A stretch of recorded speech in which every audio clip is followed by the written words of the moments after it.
25 nëntor 2025, jemi në ditën e Marsit. Përshëndetje, unë jam astrologja Denisa Shyrje. Do të flas në lidhje me ndikimet astrologjike që do të kemi gjatë kësaj dite. Ndikimet një lloj se ditë përpara janë në përgjithësi pozitive, por vazhdojmë që të jemi në ndikimin e këndave të vështira të Chironit, i cili ndikon në mënyrë të dukshme shëndetin tonë. Për këtë arsye, në qoftë se duam që të përdorim anët pozitive të kësaj dite, duhet jemi shumë të kujdesshëm në lidhje me këtë temë. Nëse kemi simptoma të virozave apo qoftë të një infeksion të vogël në këtë moment, do të këshilloj që të drejtoheshim patjetër te doktori dhe të merrni masat e domosdoshme.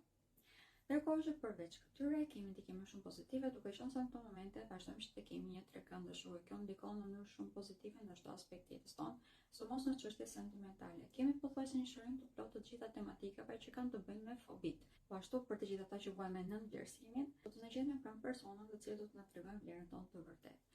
Kjo është një ndërtitje më pozitive për këtë arsye, sepse do të kemi këndë pozitive në pothuajse të gjithë planetet dhe do të shikojmë edhe në vetë se cila është ajo që meritojmë. Qëllimi do të ishte që të fokusoheshim më tepër tek marrëdhëniet familjare, duke qenë se në këtë momente këto janë ato që do të shkëlqejnë më tepër dhe kemi edhe mundësi që të rregullojmë ato që mund të kenë qenë problematike. Për sa i përket ardhmë materiale, kemi mundësi që të zhvillojmë burimet aktuale apo dhe të krijojmë të reja.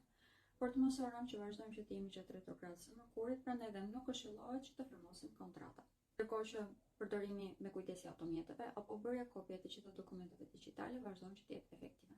Periudha e ditës që do të këshilloj që të jemi shumë të kujdesshëm është nga 9:09 deri në orën 10:16, duke qenë se hëna do të jetë në sipër së tij përpara se të kalojë tek shenja e ujorit. Kësaj kohe përqendrimi mund të jetë vërtet shumë i ulët, emocionet tona mund të marrin timonin dorë, prandaj do të këshilloj që të qëndrojmë brenda një rutine të njohur dhe të mos marrim risque të panevojshme. Do ta ndihmojë që të mos bijmë pre e këtyre emocioneve të larta dhe të mund të përdorim edhe logjikën në mënyrë më efikase.